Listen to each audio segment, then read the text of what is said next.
how do I actually build new neural pathways? How do I actually build new neural pathways? I'd like to propose to you the way that you build new neural pathways is through meditation. Let me give you a verse for it. Joshua chapter 1, which you probably are familiar with. Moses has just died. It's Joshua's worst day of his life. His friend, his father, and his leader has died. And they have failed the mission, go from Egypt to the promised land. And he says to Joshua, verse 8, this book of the law shall not depart from your mouth, but you shall meditate. Everybody say meditate. You shall meditate on it day and night, so that you may be careful to do all that's written in it. For then you shall make your way prosperous, and then you will have success. I love this because God, earlier in the dialogue with Joshua, says, I'm going to help you be successful. But in this verse, he said, you are going to make you successful. And how are you going to do it? There's two main things he had to do. He had to read the law, the Bible, he had to meditate on it, and he had to do it. Let's say three things. And God said, when you do that, you will make your way prosperous, and you will have success. Are you following me? Interesting. The word meditate there is not like, sometimes when I say meditate to the world, they think Buddhism, someone in the corner, hi. What are you doing?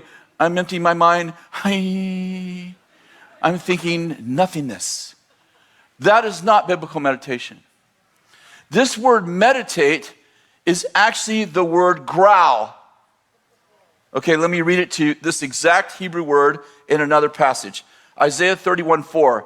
For thus says the Lord to me, as the lion or the young lion growls over his prey. That word growls is the identical word meditate. Not the root word, the identical word meditate.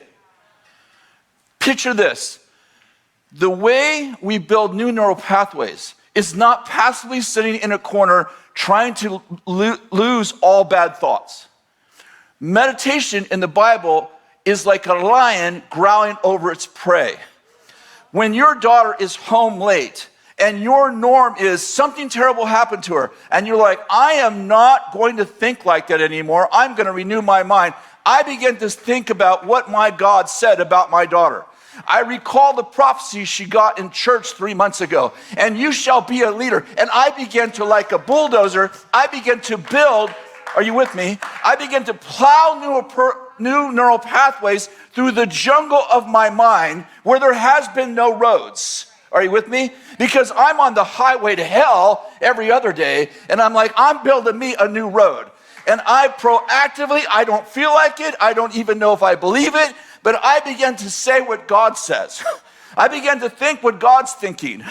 I may not have the emotion of it, I may still be worried, but I plow through, and the next time my daughter does something, or my husband is late, or something goes wrong, or that check bounces, or the money doesn't come, and I'm like, oh, I'm worried. Then I go, no, God is my provider. Solomon said, I have never seen the righteous forsaken, or the righteous begging for bread. And I began to say, no, I am not going to go there. I'm going to go here. And what happens, it's a metaphor, but those highways, because I haven't traveled on them, they began to grow vegetation again.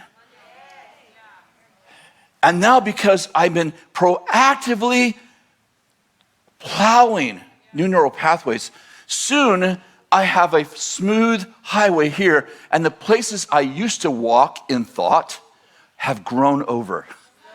So now, if my daughter's late and I'm having a bad day, and I think, oh my gosh, I hope something bad didn't happen, I am having to work my way through the jungle of vegetation to get a bad thought, because I have created a culture of trusting God.